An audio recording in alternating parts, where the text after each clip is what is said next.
Здравствуйте, это Влад и новый авторский рассказ моего канала «Жизненные истории». «Ну что, Инна Сергеевна, покидаете нас?» Инна улыбнулась Олегу Николаевичу. «Ну я ж ненадолго. Всего 2 недели меня и не будет. Светочка справится». Олег Николаевич вздохнул. «Я уже и не представляю свою фирму без вас». Инна рассмеялась. «Ну что вы такое говорите? Я всего лишь техничка, никакой ценности не представляю». «Ну, это вы зря. Вы нам создаете чистоту и уют. И я уверен, что если бы не ваши семейные обстоятельства, вы обязательно были бы на совсем другой должности». Инна погрустнела. «Ну, не мы выбираем себе судьбу. Я вам очень благодарна, что позволяете работать в свободном графике. Это для меня самое важное сейчас». «Инна Сергеевна, вы получили отпускные?» «Да, все получила, большое спасибо. Поедем с Костиком отдыхать, загорать, а может быть и огород даже посадим. Начало июня только, думаю, что вырастет еще что-нибудь». Олег Николаевич наморщил лоб. «Напомните-ка, в какой деревне вам дедушка дом оставил?» «В Ольховке. Это не так уж и далеко отсюда. Правда, 2 года не получалось туда выбраться». «Точно, Ольховка. А вы знаете, я когда-то там был. Давно, правда, лет 15, если не больше». Инна удивленно спросила. «И что же вы там делали?» «Ой, в те времена у меня еще не было своей фирмы. Я только подумывал о том, чтобы ее открыть. А занимался я продуктами. Там тогда еще ферма функционировала, не знаю, как сейчас». Ну, я, честно говоря, тоже не знаю, что там и как. А обещаю, как вернусь, так все и расскажу». «Договорились? Кстати, зайдите в бухгалтерию еще разок. Я вам там премию выписал. Вам с Костиком передвигаться только на такси, а это дорого». Инна чуть не расплакалась. «Спасибо вам большое, Олег Сергеевич». «Ну-ну, идите уже». Инна направилась к двери, но открыть ее не успела. Дверь сама открылась, и в кабинет впорхнула девушка. Это была дочь Олега Николаевича. Она училась в 10 классе. Школа была рядом с офисом, и Сонечка частенько забегала к папе. Соню в офисе знали все. Еще тогда, когда ей было всего 7-8, она частенько сидела в кабинете у отца за уроками. Жена Олега погибла, когда Сонечке было всего 5. Он только-только открыл свою фирму. «Здрасте, тетя Инна. До свидания, тетя Инна». Инна Сергеевна улыбнулась. «Привет, пока, стрекоза». Она вышла из офиса. Все-таки ей очень повезло с этой работой. Зарплата небольшая, какие миллионы уборщицы. Но из-за Костика ее вообще никуда не брали. Вот так и получилось. Ей уже 36, а она всего лишь уборщица. Инна не могла работать целый день. Они, конечно, получали пособие, но если жить только на них, то это чтоб с голоду не умереть. А Косте нужны были лекарства, питание. Конечно, начиналась ее жизнь совсем по-другому. Она вышла замуж, окончила техникум, родился сын. Родители ушли рано, но помогал дедушка, который и оставил ей полдома в деревне. А потом, когда Костику было 5, он неудачно упал с велосипеда. И тогда у них начались проблемы. Костя перестал ходить. Он мог постоять на ногах, но недолго. Лечение шло с переменным успехом. В итоге муж не выдержал и ушел. Инна даже не стала подавать на алименты. Ей ничего не нужно было от такого человека. Они карабкались сами. Иногда у Кости случались какие-то обострения, и тогда ему даже трудно было поесть самому. Инна должна была находиться рядом. Очень выручала соседка, но она тоже работала. У нее, честно говоря, опускались руки. А потом судьба свела ее с Олегом Николаевичем. Косте в очередной раз пришлось вызывать скорую, и их привезли в больницу. А в коридорчике сидел он. У Сонечки случился аппендицит. Разговорились, и он предложил ей должность уборщицы. Вы извините, что ничего лучше не предлагаю, но понимаю, что только в техничках мы сможем как-то работать в свободном графике». Инна была ему страшно благодарна. Она прекрасно понимала, что Олег Николаевич мог бы ограничиться прослушиванием ее истории. Сонечка частенько ходила за ней хвостиком. Инна со смехом отбирала у нее тряпку, которой девочка пыталась ей помогать. Рано утром Инна вызвала такси. Костик заметно нервничал. Он давно нигде не был дальше поликлиники. В последнее время чувствовал себя лучше, только поэтому Инна и решилась на поездку. А еще ей нужно было решить, будут ли они ездить в деревню. Пойдет ли это Косте на пользу или все-таки дом лучше продать? Вообще они собирались добираться на автобусе. Инна понимала, насколько тяжело будет. Но раз Олег Николаевич дал премию, можно и шикануть немного. Возле дома выгрузились, отпустили машину. Костя пересел на свою коляску, и только тогда они вдвоем посмотрели на дом. Инна невольно улыбнулась. Когда она была маленькая, эти полдома казались ей настоящим замком. Постепенно она росла, а дом как будто уменьшался в размерах. «Мам, я думал, он намного меньше». «Ну, не самый маленький, конечно, но и небольшой. К тому же это полдома, а не целый». «А почему? В деревнях же не принято так». «Ой, это целая родственная история. Когда-то бабка и дед сильно поругались и заставили детей разделить дом. Потом, когда дети выросли, бабушка отписала свою половину одному сыну, а дед другому. Потом бабка умерла. Дед хотел сломать перегородку, а сын, то есть мой дядька, продал эту половину. Но это не страшно. Сейчас, правда, не знаю, кто живет, а раньше был хороший сосед у деда». Костя улыбнулся. «Только приехали, а уже такие интересные истории». «Ладно, нужно идти в дом. Уверен, здесь много интересных историй. Дедушка прожил долгую жизнь. Правда, хорошим характером не отличался, но кто в старости нормальный?» Она открыла калитку, помогла Косте заехать во двор. «Эх, траву нужно косить. Не знаю, вспомнили я, как это делают». Инна только дверь открыла, как во дворе появилась девушка лет 16. «Здравствуйте. А вы наши соседи?» Инна смотрела на нее, открыв рот. «Соня?» Девушка удивилась. «Да? А откуда вы знаете?» Инна даже головой тряхнула. «Ну, конечно, это не могла быть Соня. Соня моложе, и глаза чуть другие. Но сходство было таким». В голове вдруг прозвучали слова Олега Николаевича. «Бывал я в Ольховке». Инна поняла, что девушка ждет ответа. «Ой, и сама не знаю. Как-то вот вырвалась, а оказывается угадала. Мы в отпуск приехали». Инна посмотрела на сына, который сидел красный как рак. «На 2 недельки пока». Девушка захлопала в ладоши. «Ой, как здорово! А мы вот тоже в отпуск с мамой. Раньше мы приезжали в другой дом, там жил дедушка, а потом тот дом совсем старым стал, и он купил этот. Правда, дедушки уже нет, а мы с мамой все так же приезжаем. Давайте я вам помогу. Мама все равно работать до вечера будет, так что я ей только мешаю своими разговорами и шумом». Девушка подошла к Косте, протянула руку. «Меня Соня зовут, а тебя?» «Костя». Парень окончательно стушевался. Соня осмотрелась, тут же кинулась к сараю, взяла там старые доски и положила на крыльцо.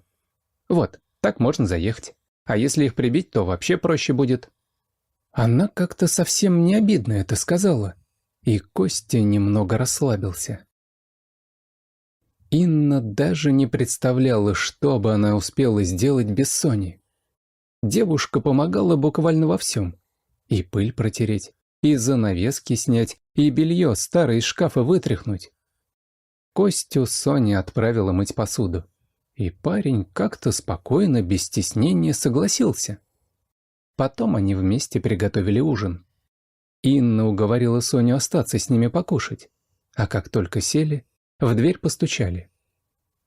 На пороге стояла женщина лет 35 и с укором смотрела на Соню. «Здравствуйте. А я-то думаю, куда эта моя неугомонная дочь пропала?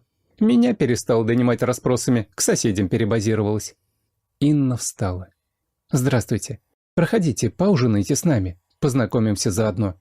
А Соню не ругайте, она у вас золотце. Если бы не она, я бы ни за что одна не справилась». Очень скоро женщины разговорились. Соседку звали Нина, и Инне даже стало казаться, что когда-то в детстве, когда она приезжала к деду, она видела ее. Но воспоминания были настолько туманными, что она махнула на них рукой. Пока женщины увлеченно пытались найти общих знакомых, Костя и Соня перебрались на улицу. Инна видела, что девушка катит коляску по тропинке. Хотела даже крикнуть, чтобы только недалеко, но потом решила не вмешиваться. «Хорошая у тебя девочка, Нин». «Ой, хорошая, только шебутная очень. Так ее иногда много бывает». «Прости, пожалуйста, а папа?» «Папы у нас нет. Был тут однажды заезжий молодец, но сгинул, не попрощавшись».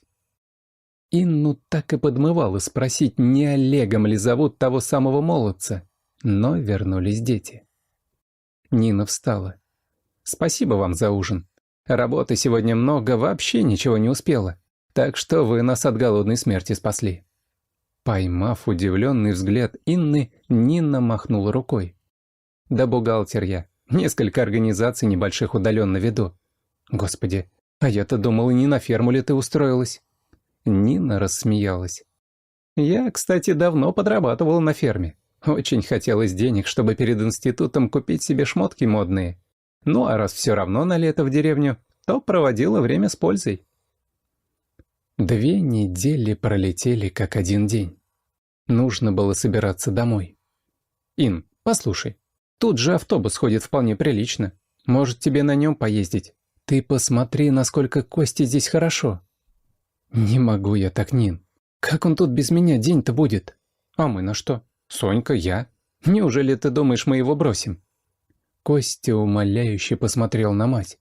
«Мам, может быть, хоть попробуем?» И Инна согласилась. Ее сыну и правда здесь было намного лучше. Нина помогла ей с огородом, да и вообще. Хорошо здесь было. «Инна Сергеевна, замечательно выглядите». «Спасибо, Олег Николаевич». «Как Костя?» «Он там остался. Буду пробовать ездить каждый день». «Ничего себе! Значит, деревня пошла на пользу». «Да, причем очень заметно». «А справится он один?» «У нас там замечательная соседка. Она присмотрит с дочкой. Кстати, Олег Николаевич, хотела вам показать одно фото». Инна нашла в телефоне снимок, где Соня и Костя позировали ей. Вот. Олег Николаевич долго всматривался. «Не понимаю. Это какой-то фотомонтаж?» «Нет, это Соня, дочь моей соседки».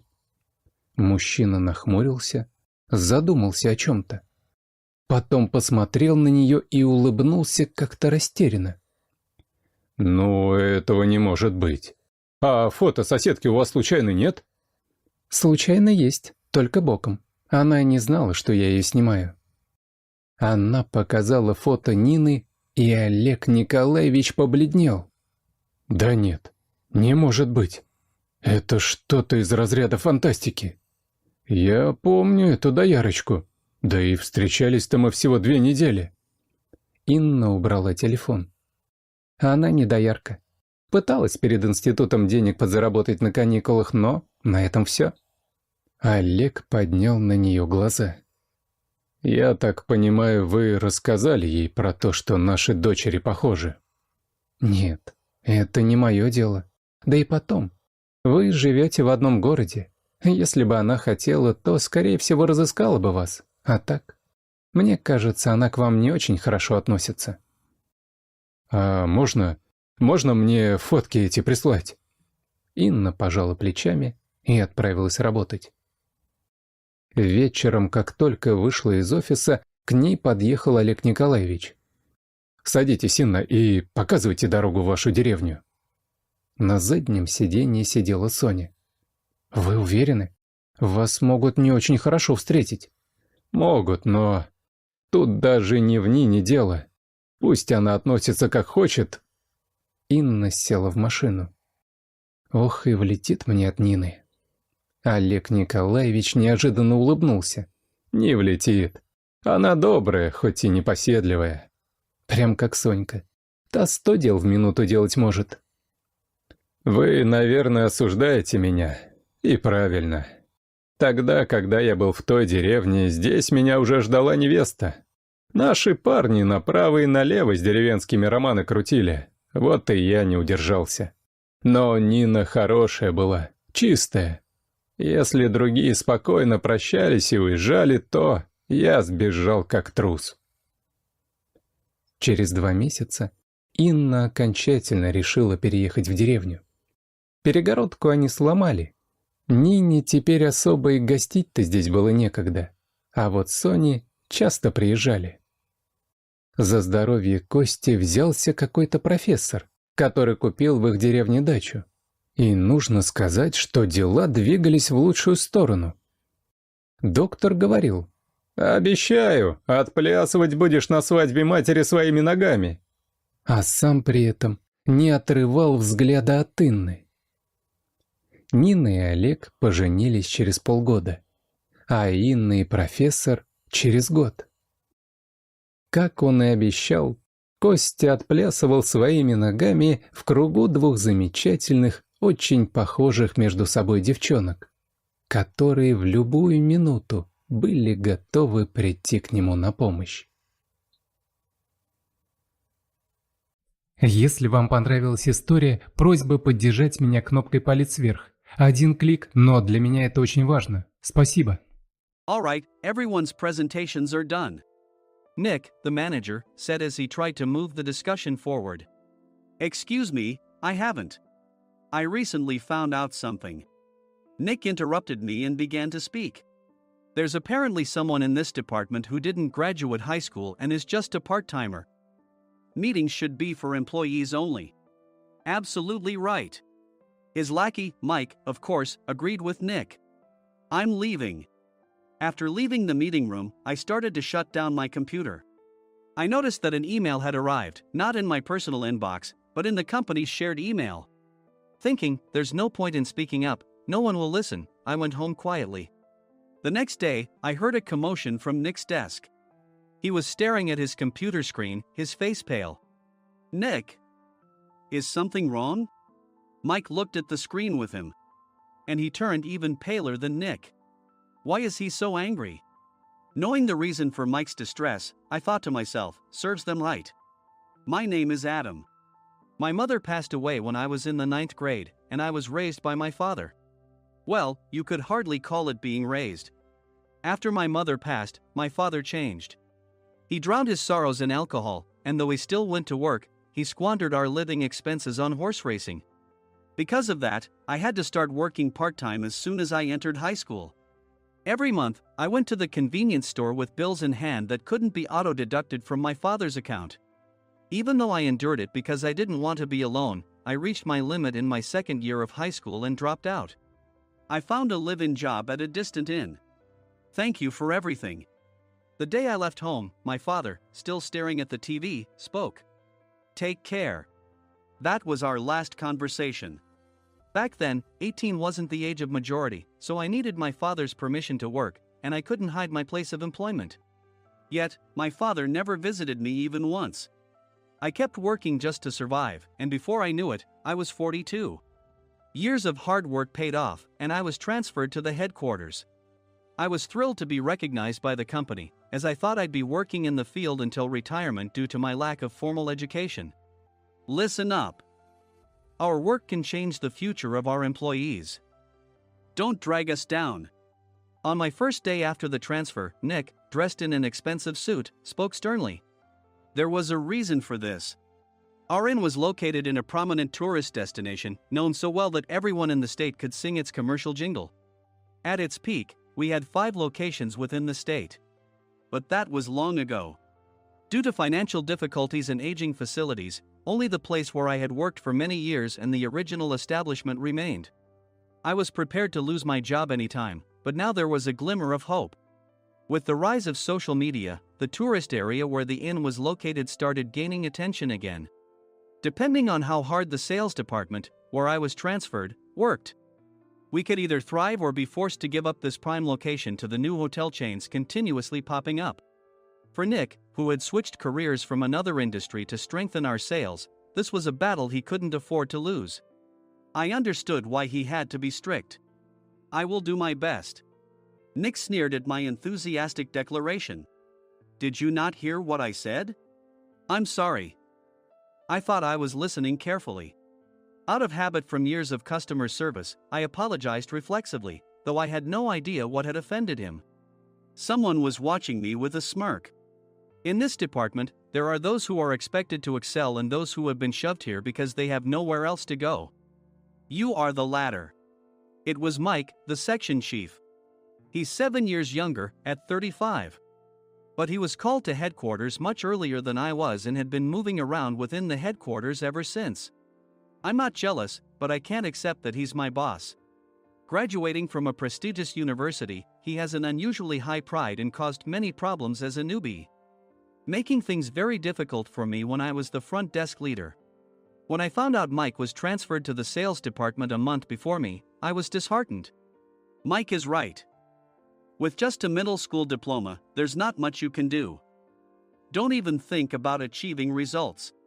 As if I didn't exist, Nick remarked, "I'm thirsty." Mike eagerly ran to the coffee maker. It seems Mike is Nick's lackey. I regretted being happy about my transfer to headquarters, wishing I had stayed on site forever. Send a direct mail to every company on this list by the end of the day. Nick only assigned me tasks that even a new graduate could handle. What? There are over 1,000 companies. You want me to send to all of them by today? Yes, if you and your fellow misfits split the work, even those with nowhere else to go should finish by today. I glanced at the employees typing away expressionlessly. They were worn out from customer service, only thinking about leaving on time, or were women reassigned after having children, with zero motivation for work. Even Sam, a new graduate from the same university as Mike, who was supposed to be among the expected achievers, had no enthusiasm for the job, having joined the company wanting to do customer service. "I don't care what they say, I plan to quit any time," he said. Only Nick and Mike were highly motivated, making all the decisions between the two of them. I originally only wanted to work at the inn to survive and had no particular attachment to this job. I swallowed my words, thinking I had no right to reprimand them. About a month after the transfer, Nick told us with a frustrated look. "To commemorate the 50th anniversary, we've decided to create a plan exclusive for one group per day. Originally, Mike and I were supposed to come up with it, but our president, Mr. Thompson, insists on hearing everyone's opinions. So, you all get a chance." As Nick explained, Mike began handing out prints. Make sure not to embarrass Nick. If your ideas are half-baked, you'll have to redo them. It seemed that they had printed his handwritten notes by Mr. Thompson, which included several questions and a section for free responses. It made sense why Nick had to seek our input, given that all responses had to be submitted to Mr. Thompson. We were given a week to think about it, and a meeting was scheduled to compile our ideas. My plan is to let guests enjoy both the old and modern America. Nick began the presentations.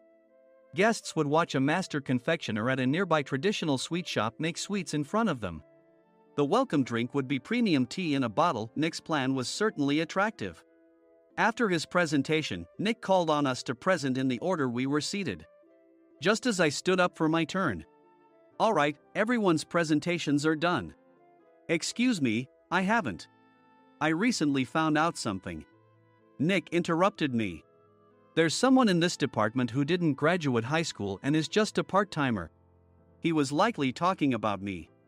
I joined the company as a part-timer and was made a full-time employee when I turned 20.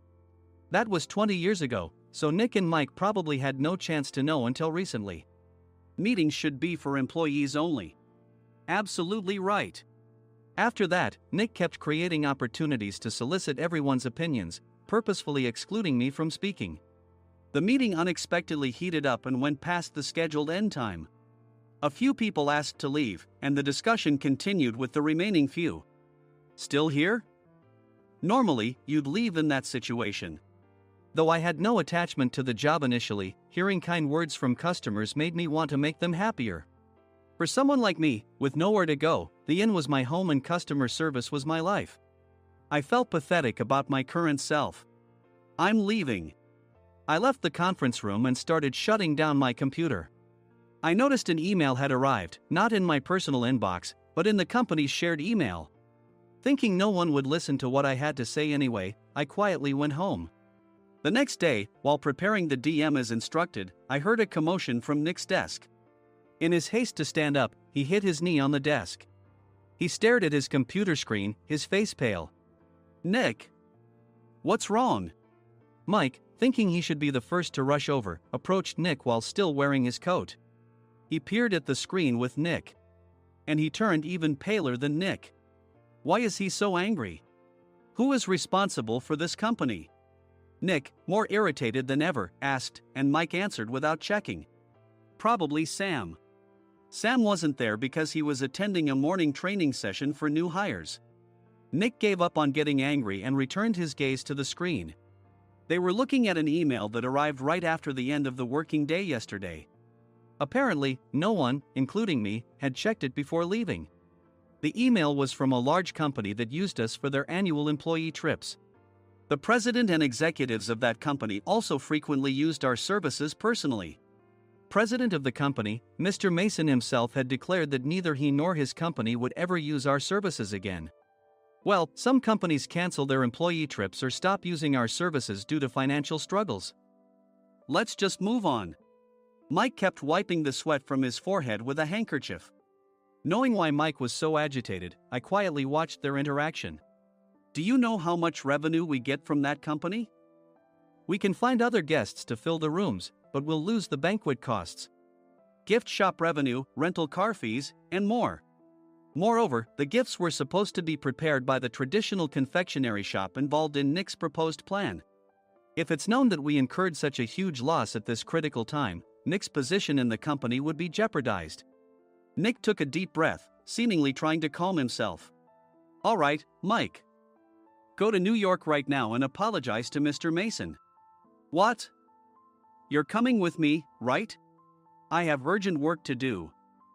I trust you, which is why I'm entrusting this to you. Please. Mike, believing Nick's sincerity, agreed with a determined look on his face, saying, yes. That's Nick for you.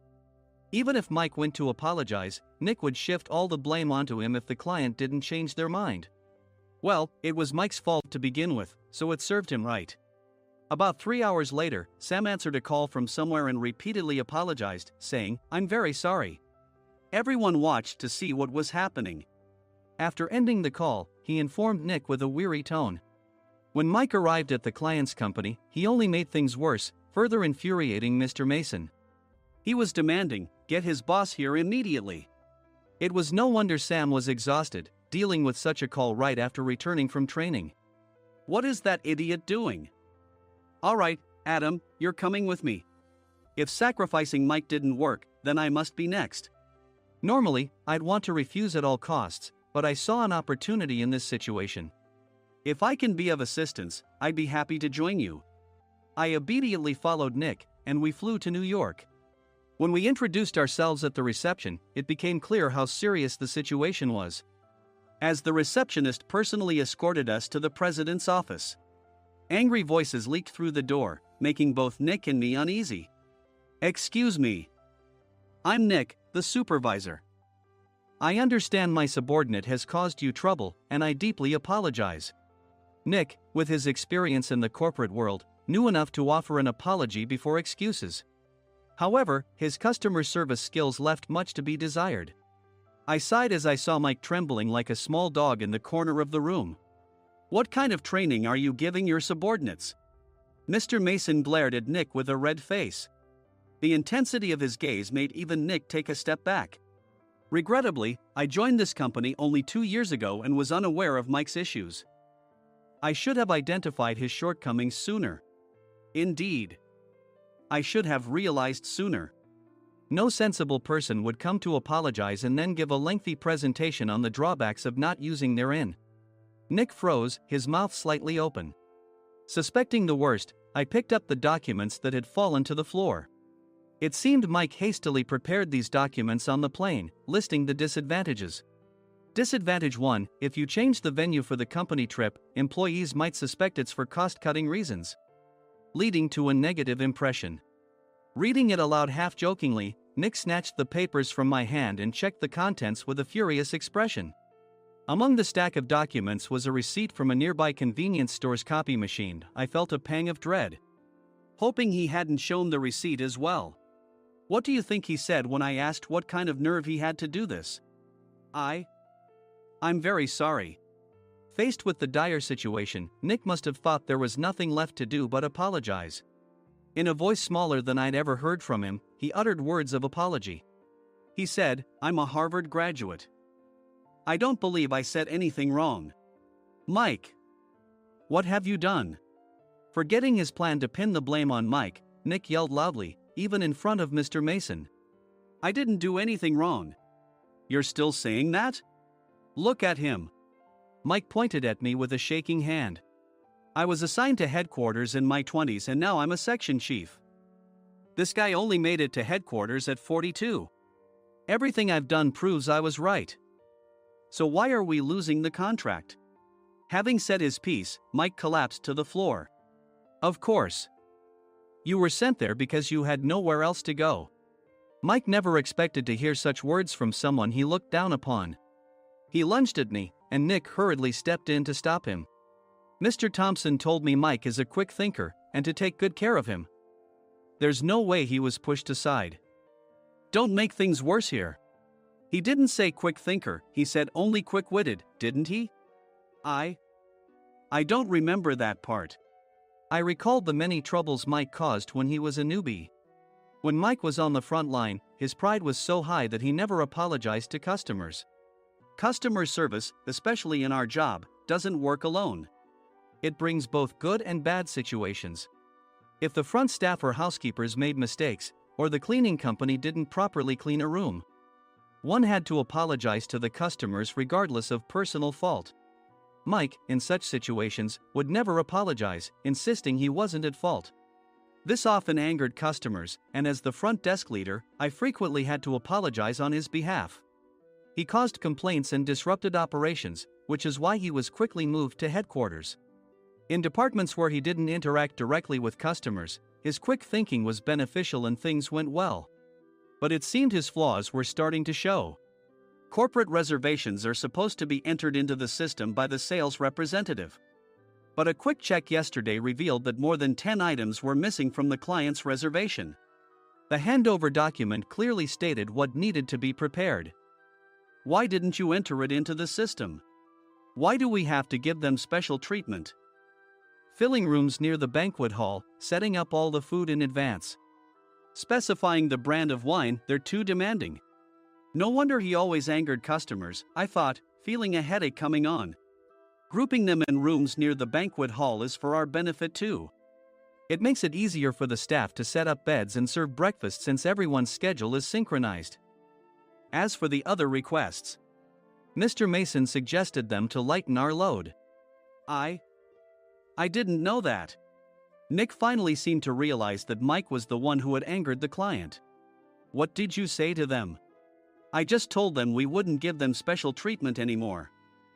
We shouldn't waste effort on things that don't bring in money. I was utterly exasperated at his lack of understanding of customer service. Of course, we shouldn't comply with unreasonable demands. But carrying over successful practices from past stays makes customers feel remembered and enhances their experience. Good memories encourage repeat visits. That's part of our job. I looked down at Mike, who was sitting on the floor. In our job, nothing is a waste. Mr. Thompson likely moved you to the sales department, hoping you'd finally understand this. How do you think he feels now that you failed to meet his expectations? Mike, tears in his eyes, fled the president's office. I was amazed he still hadn't apologized. You have it tough, Adam. It's okay, we're all employees of the same company. I deeply apologize for this disrespectful incident. Especially after all the care you've shown us. If it weren't for you, Adam, I really would have stopped staying here. When I heard you were moving to the sales department, I was willing to reconsider if you handled it. Seeing us talk so amicably, Nick's face contorted. Do you two know each other? Adam's service is excellent. I always requested him specifically. Normally, we don't accept specific staff requests, but we made an exception for Mr. Mason, adjusting my shifts accordingly. He had personally stayed at our hotel just before my transfer, and during casual conversation, I mentioned, I'm moving to the sales department soon. If I hadn't told him then, things could have been much worse. Please continue to take care of us. I look forward to it. On the return flight, Nick awkwardly offered me a can of beer. It's still working hours. Of course, I had no intention of forgiving him for a single beer. Nick might try to pin everything on Mike and avoid any consequences. While pondering this, a startling fact came to light. Nick, the tea bottles for the plan have arrived. I handed Nick a bottle labeled with our inn's name. They look good. What are you talking about? These are plastic bottles. I had assumed we would use the trendy, high-end bottling tea. But what arrived were ordinary plastic bottles of tea with customized labels. The only unique aspect was the label, which had the inn's name, making it look customized. Upon further investigation, I discovered that a substantial amount of money was set to be paid to the tea company. It was priced like bottling tea. Does this plastic bottle really cost $100 each? The tea inside is specially blended for us. The extra cost is for that. Wouldn't it be better to use another tea company? Or is there a specific reason we must use this one? As Nick continued to make excuses, I showed him a printed email. I informed the tea company's president, Mr. Mitchell, that we discovered irregular payments and he confessed. He said you two were high school classmates and planned to split the extra money. That idiot. Why did he confess? That's not important. You should worry about yourself, this could turn into a police matter.